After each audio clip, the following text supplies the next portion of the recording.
Hello everyone, स्वागत है आप सभी बहनों का फिर से एक नई इन्फॉर्मेटिव वीडियो में। आज की वीडियो में हम बात करने वाले हैं प्रधानमंत्री मातृ वंदना योजना हेतु आवेदन ऑनलाइन करने के बारे में। दिनांक 18 दिसंबर 2023 से 22 दिसंबर 2023 तक प्रधानमंत्री मातृ वंदना योजना अंतर्गत हितग्राहियों की पंजीयन PMMVY पोर्टल पर होना है, जिसमें प्रथम गर्भवती व द्वितीय प्रसव से जन्मी बालिका के आवेदन को हमें ऑनलाइन करना है। तो चलिए हम सबसे पहले वह लेटर देख लेते हैं जो संचालनालय महिला बाल विकास के द्वारा जारी किया गया है। संचालनालय महिला बाल विकास मध्य प्रदेश के द्वारा यह लेटर दिनांक 15 दिसंबर 2023 को जारी किया गया है, जिसमें है प्रति कलेक्टर जिला समस्त मध्य प्रदेश, जिसका विषय है प्रधानमंत्री मातृ वंदना योजना अंतर्गत हितग्राहियों के पंजीयन हेतु 18 से 22 दिसंबर 2023 तक विशेष पंजीयन अभियान के आयोजन हेतु बाबत। संदर्भ है भारत सरकार मंत्रालय महिला बाल विकास के पत्र क्रमांक ई नंबर 17/18/2023 PMMVY दिनांक 14/12/2023।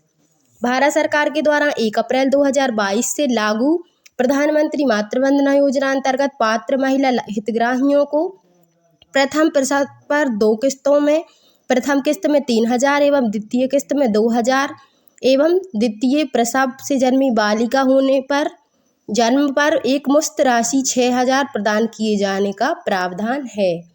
वित्तीय वर्ष 2023-24 हेतु निर्धारित लक्ष्य अनुसार प्रदेश में प्रथम प्रसव में 6,35,896 एवं द्वितीय प्रसव में बालिका जन्म के पूर्व वर्ष के शेष एवं इस वर्ष के 2,60,646 हितग्राहियों को पंजीकृत किया जाना है, जिसके विरुद्ध दिनांक 14/12/2023 तक प्रथम प्रसव के 3,07,134 एवं द्वितीय प्रसव बालिका जन्म के 1,49,402 हितग्राहियों का पंजीयन किया गया है।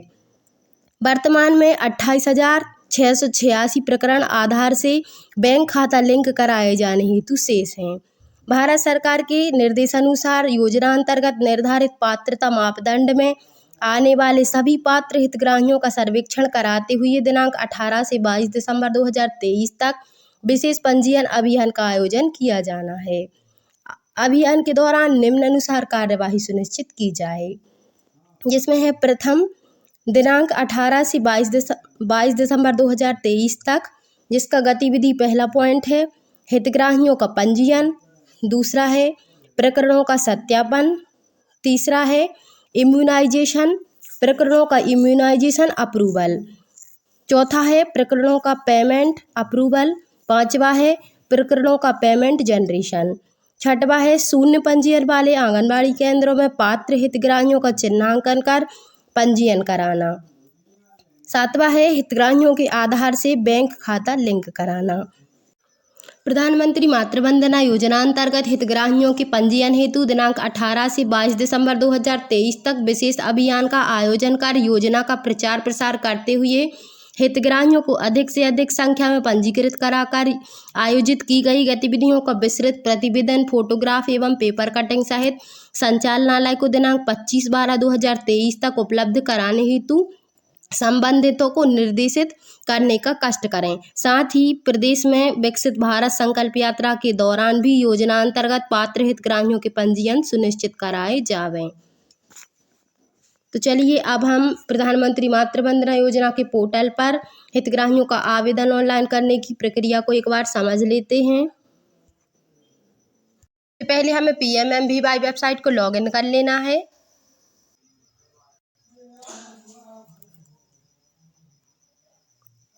PMMVY वेबसाइट लॉगिन होने के बाद आपको ऊपर 3 लाइन्स पर क्लिक करना है। इसके बाद आपको डाटा एंट्री वाले ऑप्शन पर क्लिक करना है। इसके बाद आपको बेनिफिशियरी रजिस्ट्रेशन वाले ऑप्शन को क्लिक कर लेना है।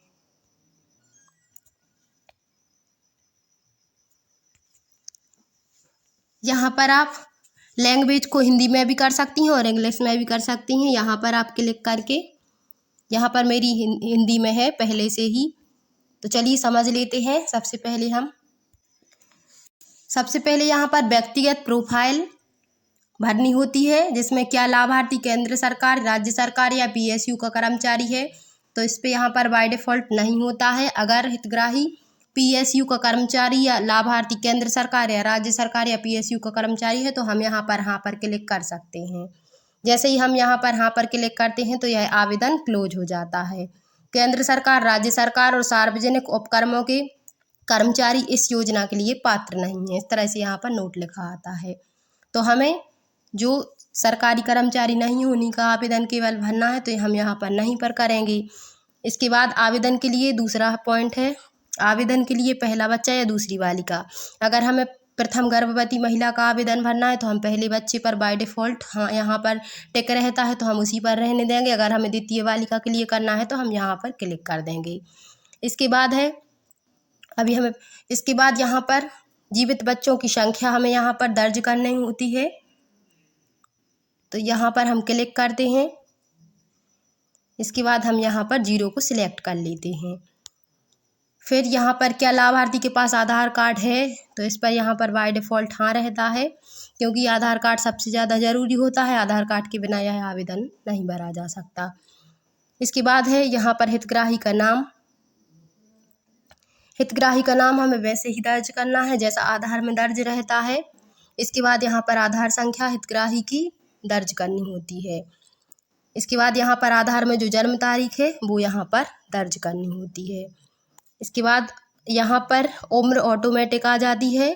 जैसे ही हम यहाँ पर जन्म तारीख डालते हैं तो उम्र वर्ष में यहाँ पर शो होने लगती है। इसके बाद यहाँ पर कैटेगरी, इस ऑप्शन पर हमें क्लिक करना है। कैटेगरी महिला की जाति, जैसे अदर्स, सामान्य वर्ग और पिछड़ा वर्ग के लिए अदर्स कर सकते हैं हम, और ST SC के लिए ST SC कर सकते हैं। इसके बाद यहाँ पर मोबाइल नंबर दर्ज करना है। यहाँ पर पात्रता मापदंड के लिए कुछ डॉक्यूमेंट्स के नाम यहाँ पर आते हैं। जैसे ही हम इस पर क्लिक करते हैं तो यहाँ पर हमें डॉक्यूमेंट देख लेना है जो भी महिला के पास इन सभी दस्तावेजों में से कोई एक दस्तावेज हो, उस दस्तावेज की हमें फ़ोटो खींच के सबसे पहले हमें उस दस्तावेज की पहचान संख्या को यहाँ पर दर्ज करनी है जो हमने यहाँ पर सिलेक्ट किया होगा। इसके बाद है चूज़ फाइल। यहाँ पर हम हितग्राही के दस्तावेज की फ़ोटो को अपलोड कर सकते हैं। इसके बाद यहाँ पर है MCP कार्ड का विवरण, MCTS RCH ID, MCP card पंजीकरण संख्या। हम यहाँ पर टीकाकरण कार्ड में से RCH ID हितग्राही की लिख सकते हैं। इसके बाद है MCP कार्ड पंजीकरण की तिथि।